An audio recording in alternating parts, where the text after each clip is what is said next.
अस्सलाम वालेकुम दोस्तों, मैं हूं इरफान खान। जैसे कि मैंने आपसे कहा था कि सीटीईटी के बाद जो सेंट्रल गवर्नमेंट की शिक्षक भर्तियां होती है उसके बारे में मैं वीडियोस अपलोड करने की कोशिश करूंगा। आज का ये मेरा पहला लॉन्ग वीडियो केंद्रीय विद्यालय संगठन की केवीएस की जो शिक्षक भर्ती होती है, जो सेंट्रल गवर्नमेंट के टीचर की भर्ती होती है, उसके बारे में। इस वीडियो के जरिए मैं आपको केवीएस की जो 1st to 5th और 6th to 10 की जो शिक्षक भर्ती होती है उसके बारे में डिटेल्स शॉर्टकट में बताने की कोशिश करूंगा 10 मिनट में। अगर आप फ्रेशर्स हैं, अगर आप बीएड आपका हो चुका है, आप सीटीईटी देने वाले हैं, इन फ्यूचर में आपके लिए बहुत बेहतरीन मौके आपको हासिल हो सकते हैं अगर आप सीरियस है आपकी ज़िंदगी में और आपके पास उम्र है तो। यहाँ पर थोड़ा हार्डवर्क और आपका जो ब्राइट फ्यूचर है, ओवरऑल इंडिया से आप जहाँ कहीं से भी देख रहे होंगे, ज़रूर आप ये वीडियो को पूरा देखिए। How to become a KVS teacher, एक जो है केवी केंद्रीय विद्यालय का जो टीचर है हम कैसे बन सकते हैं। पहला वीडियो मेरा पीआरटी प्राइमरी टीचर के बारे में, इसमें होल डिटेल्स में सिर्फ 10 मिनट में बताऊंगा आपको ये जो है जॉब किस तरीके से, कहाँ पर, कैसा, क्या सिलेबस और क्या पात्रता होती है उसके बारे में। शुरू करते हैं वीडियो को। सबसे पहली चीज़, हर जो एग्ज़ाम में, हर किसी भी जो है गवर्नमेंट के एग्जाम में उसका पहले क्राइटेरिया होता है। तो सबसे पहले देखिए हम पीआरटी, इस वीडियो में मैं हो सके तो आपको भले ही ये दिखाई ना दे, मैं जो बोल रहा हूँ, मैं जो बता रहा हूँ वो चीज़ आप जहन में रखिए। 1st to 5th पीआरटी के बारे में, Kendriya Vidyalaya PRT teacher age पर न्यू पैटर्न 2022 में जो न्यू पैटर्न, 2023 में जो न्यू पैटर्न आया था इसका, जो अभी फिलहाल में सिलेक्शन हुए, और हर 2-3 साल में इसकी भर्ती होती है। मे भी हो सकता है 2025 के एंड या 26 के शुरुआत में हो, 1-2 साल के बाद, तो हमको तैयार रहना है। सबसे पहली चीज़ 1st to 5th की एलिजिबिलिटी हम देख लेंगे। इसमें जो है 1st to 5th के लिए आपको डीएड, आपके पास अगर डिप्लोमा है, डिप्लोमा इन एजुकेशन जिसको, और अलग अलग स्टेट में इसका अलग अलग नाम है। महाराष्ट्र के जितने भी हमारे कैंडिडेट देख रहे हैं वो खासकर गौर से देखिए, हमारे सब्सक्राइबर। इसके अलावा उर्दू मीडियम के स्पेशली जो, जिनको मैं बोल रहा हूँ कि आपके लिए ये मेरा वीडियो है, क्योंकि सिर्फ स्टेट की शिक्षक भर्ती पर हम डिपेंडेबल रह चुके हैं, इसलिए मेरा कहना है कि ज़्यादा से ज़्यादा इस वीडियो को जो है शेयर करने की कोशिश करें। डीएड के साथ में आपको चाहिए सीटीईटी का पहला पेपर। इसके बाद में बात आती है उम्र की।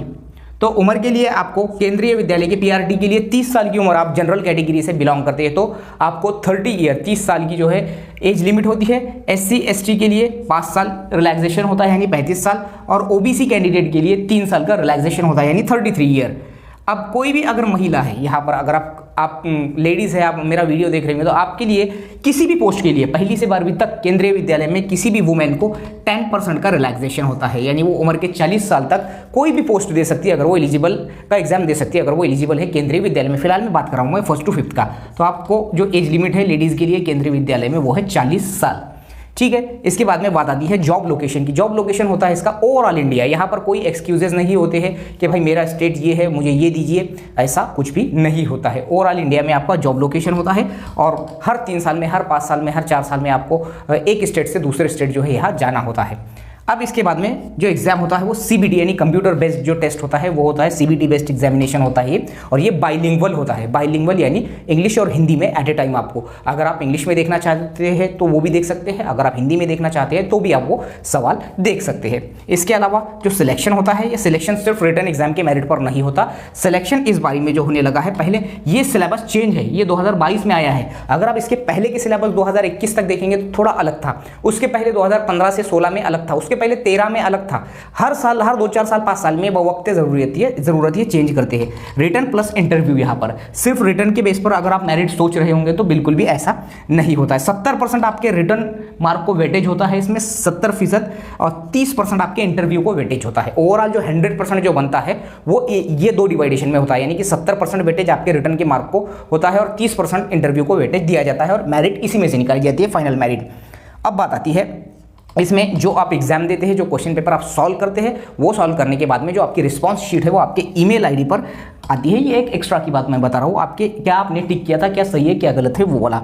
इसके बाद मेन चीज़ आती है सिलेबस। यहाँ पर आप गौर कीजिए और मैं जो चीज़ें बता रहा हूँ उसको जहन में रखिए।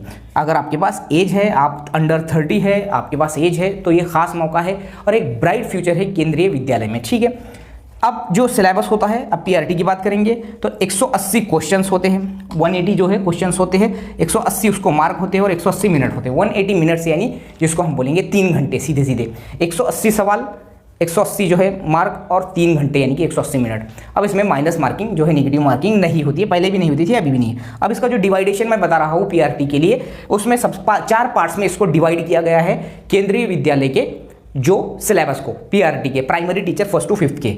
इसमें पहला पार्ट है, पार्ट 1 में है 20 मार्क, पार्ट 1 के 20 मार्क में आपको 10 मार्क का जो जनरल हिंदी और 10 मार्क का जनरल इंग्लिश होता है। ये जनरल हिंदी एकदम नॉमिनल होता है, जो हम पहले से पढ़ते आ रहे हैं, एकदम नॉर्मल सा। और ये इंग्लिश जो 10 मार्क का है पार्ट 1 का, ये भी एकदम नॉर्मल इंग्लिश होता है, एकदम बेसिक इंग्लिश होता है, जिसमें हम स्कोर अच्छे से अच्छा कर सकते हैं। ये 20 मार्क हो गए पार्ट 1 में। अब बात आती है पार्ट 2 पर। पार्ट 2 जो होता है 1st to 5th केंद्रीय विद्यालय में, पार्ट 2 का जो सिलेबस के अंदर हिस्सा है वो है reasoning, proficiency in computer and general awareness. ये इसको जो है होते हैं 20 मार्क। ये जो 3 हिस्से इसको 20 मार्क होते हैं। अब ये 20 मार्क जनरल अवेयरनेस होते को दिए जाते हैं 10 मार्क, रीजनिंग 5 मार्क का और कंप्यूटर 10 मार्क। वास्ट सिलेबस है लेकिन उसके हिस्से किए गए हैं। पार्ट 2 20 मार्क का हो गया, जिसमें जनरल अवेयरनेस कहते हैं हम, जो हमारा जनरल अभी करंट अफेयर जो होता है, जिसको हम चालू घड़ामोड़ी कहते हैं, लास्ट 1 साल पहले के ये जनरली पूछता है। केंद्रीय विद्यालय का एक खास पैटर्न है कि जब ये करंट अफेयर पूछता है, चाहे वो 1 मार्क के लिए पूछो या 10 मार्क के, 2015 में 40 मार्क का करंट अफेयर हुआ करता था, ये बात जहन में रखो। 2017 में फिर थोड़ा चेंज किया, 2018 में थोड़ा चेंज किया, फिर बाद में अब ये 22 में चेंज किया उसने। ठीक है, जनरल अवेयरनेस में ये जो हाल फिलहाल की जो घटनाएं आज से 1 साल पहले तक की, वो रीजनिंग 5 मार्क का जो नॉमिनल रीजनिंग होता है वो हमारा, और कंप्यूटर नॉलेज जो है 5 मार्क का। ठीक है, कंप्यूटर नॉलेज 5 मार्क का, ये 20 मार्क का, इस तरह का उसने डिवाइडेशन दिया है। ये पार्ट 2 होता है। बात आती है पार्ट 3 पर। पार्ट 3 होता है 60 मार्क का। पार्ट 3 के 60 मार्क में आपको सबसे, इसका जो मेन है पार्ट 3 एजुकेशन एंड लीडरशिप, ये मेन चीज़ है यहाँ पर। पार्ट 3 ये 60 मार्क का डिवाइडेशन कैसा होता है, understanding the leader, understanding the learner, ये 15 मार्क का होता है। 60 मार्क में से पहला हिस्सा अंडरस्टैंडिंग द लर्नर, जो हम बच्चे, हमने जैसा डीएड किया है, बीएड किया है, एमएड किया है, इसमें हम तमाम चीज़ें जो देखते हैं तो इसमें बच्चों पर हमारा केंद्रित होता है पूरा सिलेबस। तो सेम वही थिंग जो हमारे डीएड में, जो बीएड में हमने, ये बहुत अच्छा हिस्सा उन्होंने इंक्लूड किया है, खुसूसन हमारे लिए डीएड, बीएड और एमएड के सिलेबस के हद तक। अंडरस्टैंडिंग द लर्नर, यानी जो बच्चा होता है, जो स्टूडेंट होता है 1st to 5th का, 11 साल की एज का, उसको किस तरीके से समझना है एज ए टीचर हमको, ये हो गया 15 मार्क। इसके बाद में understanding the teaching and learning, understanding the teaching and learning, यानी हमारा एक टीचर होते हुए हम टीचिंग को जो है से हमको अंडरस्टैंडिंग होना, और लर्निंग से हमको अंडरस्टैंडिंग होना, जो हम अध्ययन व अध्यापन जो प्रक्रिया होती है उसके जो है उसके ऊपर 15 मार्क होते हैं। ठीक है, understanding the teaching and learning. Creating conductive learning, यानी कि जिसको हम बोलेंगे, इसको 10 मार्क है। जैसे कि हम एक एज ए टीचर हम अपने बच्चों को किस तरीके से क्रिएटिव तरीके से लर्न करा सकते हैं, या उनको पढ़ा सकते हैं, या उनके पढ़ने के शौक को बढ़ा सकते हैं, या उनको जो कैप्चर करने की उनकी कैपेसिटी बढ़ा सकते हैं। Creating conductive learning, conductive learning किस तरीके से हम क्रिएट कर सकते हैं, ये इसके लिए 10 मार्क। 15, 30, 15, 30, ये 40, वो एक ये 50 और ये एक 60, ये टोटल 60 हो गए। ठीक है, उसके बाद में स्कूल ऑर्गेनाइजेशन एंड लीडर, ये perspective in education environment, educational environment किस तरीके से, उसके जो पर्सपेक्टिव क्या होने चाहिए, उस पर 10 मार्क होते हैं पीआरटी के। इसमें पीआरटी के जो है क्वेश्चन पेपर में ये 10 हो गए। 15, 15, 30, 40, 50 और ये 10। School organisation and leadership, school organisation जो सेंट्रल गवर्नमेंट से लेकर तो स्टेट गवर्नमेंट तक की जितने भी ऑर्गेनाइजेशन है, इंटरनेशनल लेवल की जितनी ऑर्गेनाइजेशन है, ये चीज़ें, इसका मतलब ये होता है, उसको होते हैं स्कूल ऑर्गेनाइजेशन एंड लीडरशिप को 10 मार्क। ये टोटल मिलाकर हो गया हमारा पार्ट 3 60 मार्क का, केंद्रीय विद्यालय के पीआरटी का। बात आती है पार्ट 4 पर।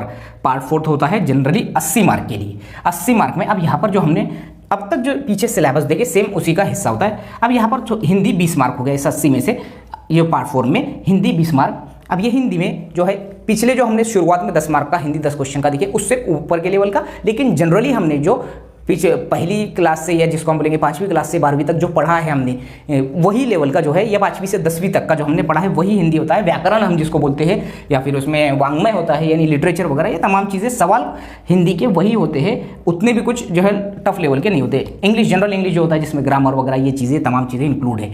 मैथमेटिक्स 20 मार्क का होता है पार्ट 4 में 80 में से।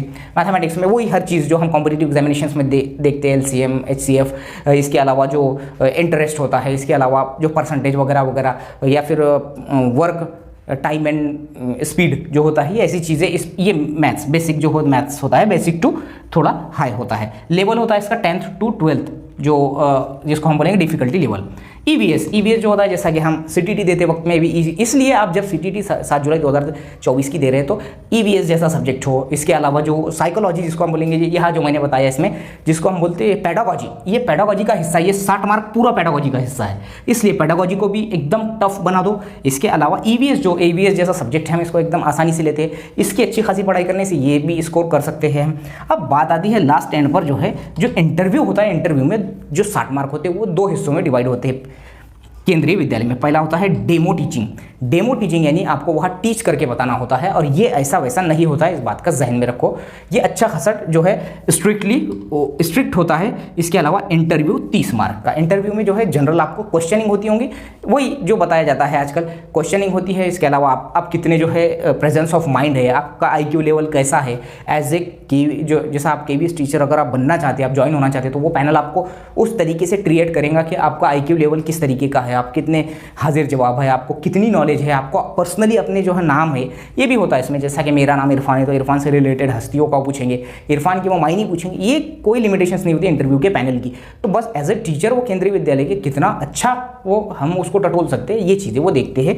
तो इंटरव्यू 60 मार्क के हिस्से को उसने डेमो टीचिंग को 30 और इंटरव्यू को 30 इस न्यू पैटर्न में दिया हुआ है। ये सिर्फ प्राइमरी टीचर के बारे में, 1st to 5th के बारे में थी, क्योंकि मेरे पास टाइम नहीं, लेंदी वीडियोस आप देखते नहीं है, इसलिए मैंने ऐसा वीडियो बनाया हो। और फाइनल जो सिलेक्शन होता है वो आपका फाइनल सिलेक्शन होता है, जो 70% और 30% का मैंने वेटेज बताया, तो वो डिवाइडेशन करते हैं। ओवरऑल 100% में से इंटरव्यू प्लस रिटर्न मिलाकर मेरिट लिस्ट लगती है, ठीक है। तो इस साल भी कई बच्चे जो है सिलेक्ट हुए हैं और वो ज्वाइन हुए भी है, ये जून में, लास्ट जो जून 2023 में। और अगली जो भर्ती है वो नियर अबाउट 1-2 साल में आती है। मेरा कहना इतना ही है कि स्टेट शिक्षक भर्ती के साथ साथ अगर आप करते हैं सेंट्रल गवर्नमेंट की इस तरीके, अगले वीडियो में मैं जो है टीजीटी और पीजीटी के भी बारे में बताऊंगा। इसके अलावा बहुत सी शिक्षक भर्तियां हैं सेंट्रल गवर्नमेंट की, वो भी मैं बताने की कोशिश करूंगा। मकसद यही है कि आपने अलर्ट रहना है, एक अच्छे फ्यूचर को चुनने की काबिलियत अगर हमें है तो वो ज़रूर चुनना चाहिए।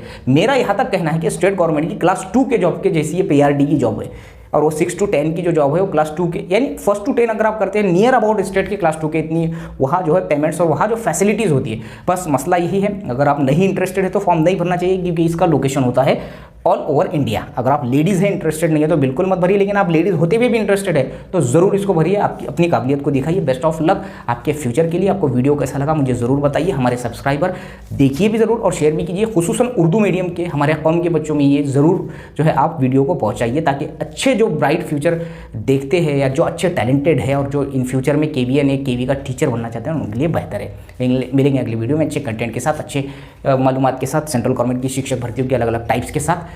हमारे शॉर्ट्स वीडियो को भी रिस्पांस दीजिए, उसमें भी मैं अलग अलग चीज़ें शॉर्टकट में बता रहा हूँ। वीडियो अच्छा लगे तो लाइक कमेंट शेयर ज़रूर कीजिए। अस्सलाम वालेकुम।